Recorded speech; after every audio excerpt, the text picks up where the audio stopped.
Nous n'avons pas de problème avec la Finlande et la Suède. Nous n'avons aucun différend territorial avec eux. S'ils souhaitent intégrer l'OTAN, qu'ils le fassent. Maintenant, si les troupes de l'OTAN sont déployées à la frontière, nous serons obligés de répondre de la même manière. Tout allait bien entre nous. Mais maintenant... Les conséquences de la guerre en Ukraine après 3 décennies de non-alignement, la Finlande devient aujourd'hui le 31e pays membre de l'OTAN.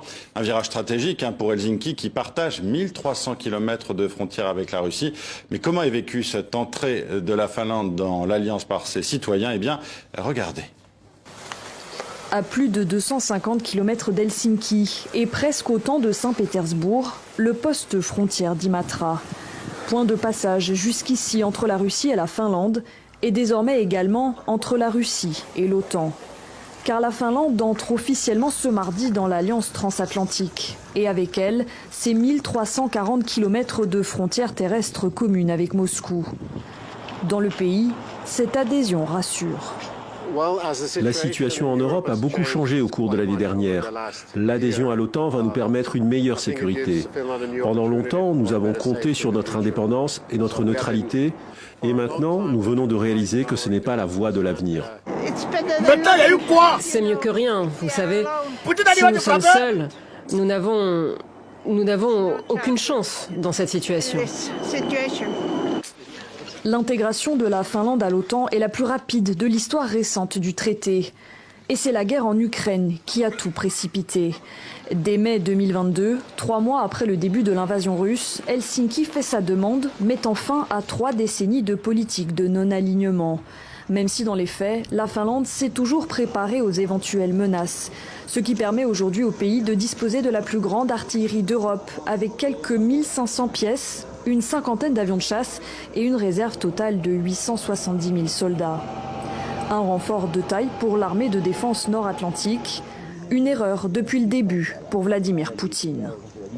Nous n'avons pas de problème avec la Finlande et la Suède. Nous n'avons aucun différend territorial avec eux. S'ils souhaitent intégrer l'OTAN, qu'ils le fassent. Maintenant, si les troupes de l'OTAN sont déployées à la frontière, nous serons obligés de répondre de la même manière. Tout allait bien entre nous. Mais maintenant, il y aura des tensions. C'est inévitable. Du côté d'Imatra, les clôtures en bois conçues essentiellement pour empêcher le bétail de se déplacer seront bientôt remplacées par un mur de 3 mètres surmonté de barbelés, équipé de caméras de vision nocturne et de haut-parleurs. Donc, c'est comme Poutine, vous allez mettre caméra à un mur, à un quoi? À une vision nocturne. En vrai, c'est pour regarder les calaos à un haut-parleur. Mais Poutine n'a pas besoin de haut-parleur. Il n'a pas besoin. Il prend ses vecteurs aériens et il va vous pulvériser. Ah, c'est facile. Est-ce que Mu peut barrer Sukhoi? Non, Sukhoi il est en l'air. Est-ce que sont en l'air? Est-ce que le Mu peut empêcher les mesures tactiques de survoler pour venir chicoter la Finlande? Non. Mais je ne comprends pas. Pourquoi les gens sont comme ça? C'est-à-dire qu'ils veulent tout faire pour ouvrir plusieurs fronts à la Russie. C'est pour provoquer la Russie. Mais je suis en train d'empêcher l'Ukraine de créer une poudrière à ma frontière. Et vous aussi, vous partez rentrer dans ça pour m'envoyer une autre poudrière. Donc là, il sera sur le front ukrainien et forcément, il sera obligé d'ouvrir un front encore avec la Finlande.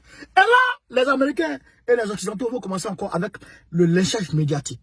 Alors que c'est eux-mêmes qui sont en train de le chercher. Depuis vous êtes là, depuis 2014, la Russie a commencé à, selon elle, dénazifier l'Ukraine. Mais est-ce qu'elle vous a touché? Est-ce que Poutine vous a touché? Il ne vous a pas touché?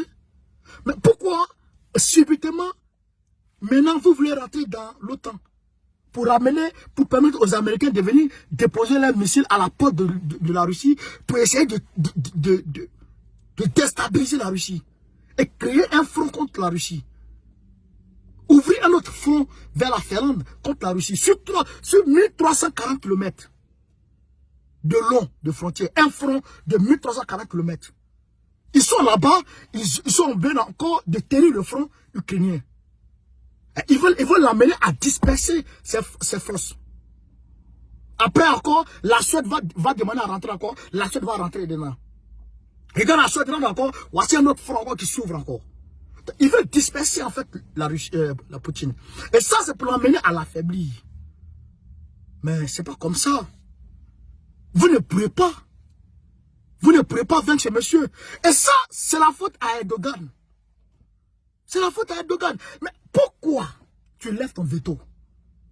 Pourquoi tu lèves ton veto? Poutine t'a sauvé, Erdogan. Poutine a sauvé ton pouvoir, Erdogan. Si ce n'est pas Poutine, le coup d'État que les Occidentaux ont fomenté contre toi, allait réussir. C'est Poutine qui t'a appelé. Poutine, il y a un coup d'État de ton pays. Et là, maintenant, tu as appelé à la télévision nationale. Et les gens ont été rentrés dans la télévision, ils étaient venus prendre la télévision. Il a appelé à la télévision nationale. Et puis, la journaliste a mis, il a appelé sur appel vidéo. La journaliste a mis la vidéo devant la caméra. Et toute la nation a vu, a entendu ce qu'il disait. En direct. Mais c'est parce que Poutine t'a alerté, Erdogan. Et aujourd'hui, tu viens faire ça à Poutine. Tu viens faire ça à Poutine. Pourquoi vous êtes comme ça, vous? Pourquoi vous êtes comme ça? Pourquoi vous, on parle de confiance? Pourquoi vous, on parle de confiance? C'est ça que là, tu viens affaiblir. Parce que, mine de rien, même si Poutine est fort, comment, mine de rien, quand tu te bats contre une seule personne, frère, tu es plus fort. Mais si ça devient deux personnes, tu peux les battre. Mais tu seras obligé de mobiliser plus d'efforts. Tu seras obligé de fournir plus d'efforts. Et c'est trois personnes, parce que la Suède aussi s'apprête à rentrer dans l'OTAN. Donc, ils veulent l'entourer. Alors que la Finlande, c'est 1340 km de frontières. Il y a 1340 km de front qui vont ouvrir à Poutine. Mais ça là, plus le front ukrainien, plus le front de la Finlande qui va... Mais ça va l'emmener à taper. Oh, lui-même, il a dit. Il n'y a pas de problème entre nous et puis la Finlande. On vit tranquille. On est au calme. Mais s'il me ramène les ogives des États-Unis, je serai obligé de réagir. Mais les gens ont quel problème? Ils ont quel problème? Pourquoi vouloir forcément jouer avec le feu? Pourquoi jouer forcément avec le feu? Hey, si ça a commencé. Si ça a commencé, hey, vous allez voir clair dedans. Vous allez voir. Mais, c'est que je ne comprends pas les gens. Aujourd'hui, aux États-Unis, ils sont en train d'embêter Trump. Bobby Joe, le même Joe. Le même Satan Joe. C'est-à-dire que les gens là, ils évoluent de Satan plus gradé à Satan plus gradé. C'est que le Satan qui est là, le Satan qui va venir, va toujours chapeauter le Satan qui va venir trouver. Mais Trump, ce gars-là, Joe, il est venu trouver Trump. Mais déjà Barack Obama était là. Mais Barack Obama, c'est les mêmes démocrates là. C'est les mêmes démocrates. Barack Obama était un démon. Barack Obama était un démon et un démon. Même Papy Joe est plus démon que Barack Obama.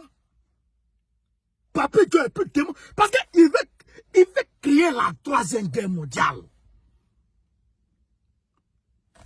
Donc, comme son mandat arrive à échéance, et qu'on sera obligé d'organiser des élections, si Trump arrive, Trump va mettre fin à cette guerre. Si Trump arrive, Trump va mettre fin à la guerre. Ça c'est sûr. Donc, ils sont en train de mettre un problème de femme sur Trump. On dit qu'il est tombé femme. On dit qu'il a eu des relations avec une star de porno. Où est votre problème? Où est votre problème? S'il allait moyen, s'il allait coucher, il allait faire relation avec une femme qui tourne porno. Où est votre affaire? Où est votre affaire? Ils sont allés chercher ces dossiers-là pour sortir. Lui, il a acheté le silence de la femme. Mais où est votre affaire? C'est son argent? C'est son argent? Hein? Donc, ils sont en train de sourire ça. L'embêter. Vous comprenez les choses? Pour ne pas que cette guerre finisse. Mais, Kim Jong-un, le petit Nord-Coréen là, il va donner les armes à Poutine. Lui va donner les armes à Poutine. Et vous allez l'emmener. Parce que c'est comme ça, hein. Quand la guerre commence, la guerre là, on sait quand ça commence. Mais on ne sait pas quand ça finit. Et on ne sait pas comment ça va finir. Si la Finlande rentre dans cette danse, le petit Nord-Coréen, il va commencer avec la Corée du Sud. Il n'a pas encore abandonné. Il n'a pas encore abandonné. Et la Chine va se déferler sur la Thaïlande. Vous n'allez rien comprendre dedans. Vous n'allez rien comprendre. Le monde va s'embraser. La Finlande, là, c'est de trop. Le monde va s'embraser. Je ne comprends pas les gens. Je ne comprends pas les gens. Ils sont dans leur voisinage. Toi, Finlande là-haut. Toi, Finlande là. Tu as tes artilleries, tu as tout. Mais Poutine ne te touche pas. Azé t'a touché. Azé t'a frappé. Azé t'a insulté. Non. Non, il t'a pas insulté. Mais pourquoi tu vas rentrer dans l'OTAN pour l'emmerder? Pour ouvrir 1340 km de frontières aux États-Unis pour qu'ils y déploient leur missile. Leur missile. Non, vraiment, c'est grave. C'est grave. Mais, si on fait ça là, Poutine va faire avancer ses missiles un peu vers Cuba. Dieu n'a pas fait Poutine même. Dieu. Est-ce qu'un pays, est-ce que le Brésil peut ouvrir? C'est-à-dire que un couloir à la Russie a fait qu'il déploie ses missiles là-bas, devant les États-Unis, au nez et à la barbe des États-Unis. Parce que les missiles intercontinentaux, les États-Unis en ont. La Russie en a beaucoup. La Russie en a beaucoup. Personne n'est à l'abri de cette guerre. Même si les missiles tactiques, ouais, sont frappent localement, mais les missiles tactiques là, c'est Hiroshima et Nagasaki. Hein. C'est que ça a fait là. Vous entendez, non? C'est la même capacité. Les gens ont joué à le feu. Ils jouaient à le feu. Non, que Dieu touche le cœur de Poutine et qu'il arrive à réagir, et que de la sagesse. Qu'il arrive, que Dieu lui donne la sagesse de réagir, qu'il ne réagit pas de l'émotion. Que Dieu lui donne cette sagesse. Parce qu'on ne peut plus compter sur Papito. On ne peut plus compter sur Papito. Il vous a fait quoi? Poutine, il est dans son coin, il vous a fait quoi? Il ne vous a rien fait. C'est à vous-même, vous êtes en train de chercher tout ça là. Aujourd'hui, le dollar est tombé.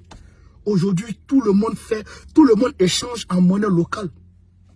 Le dollar est tombé. Le pétrole a flambé aujourd'hui. Le pétrole a flambé. Parce que les pays exportateurs de pétrole se sont attendus et ils ont diminué leur quantité de production. Ils ont diminué leur production. Donc, quand ils diminuent la production, la demande augmente. La demande augmente, donc les prix flambent. Les prix du pétrole ont flambé. Mais ça, c'est une stratégie. Il va y avoir des soulèvements en Occident, bientôt. C'est qu'il y a là, Macron se cache, il s'est déjà confiné. Mais ça, c'est rien. L'instrument qu'il va avoir, vous allez prendre drap. Nous, on s'en va. On va rentrer chez nous en Afrique. C'est bon. On va aller retirer nos petits chetons qui sont dans les banques là. On va se promener, on va se promener dans nos poches. Si ça commence, on va prendre Maroc, on va aller chez nous. On va prendre, comment on appelle, Espagne, Maroc, comment on appelle, Algérie, Mali, non, Algérie, Mauritanie, Dakar. Et puis, on descend un peu ensemble chez nous. C'est comme ça qu'on va faire. Par là, pourquoi vous voulez mêler le monde? Macron, même si tu ne fais pas d'enfants, nous on a des enfants. Nous on fait enfants, nous on n'est pas puceaux, nous on fait enfants. Nous on a des enfants, nous on a des enfants grandis. Ah bah Pierre, vous voulez gâter le monde, pourquoi? Pourquoi vous voulez gâter le monde forcé? Pourquoi vous voulez gâter le monde? Qui vous a envoyé de gâter le monde? Que Dieu donne la sagesse à Poutine. Mais Erdogan, honte à toi. Honte à toi. Honte à Erdogan. Voilà, honte à lui. Vous avez vu, non? L'Algérie est en train de... C'est au Mali, lui, l'Algérie gonfle ses épaules. Et Paul a cassé. Et Paul qui est en train de gonfler sur le Mali, là, a cassé. Voici Erdogan. Ils lui ont proposé gros, il a pris, puis il a lâché Poutine. Les gens comme ça. Les gens comme ça. Moi, découragé, quoi. Je suis découragé des gens comme ça. Découragé. Camarades, rendez-vous, place Trocadéro, à 13h, samedi 8. Je demande à tous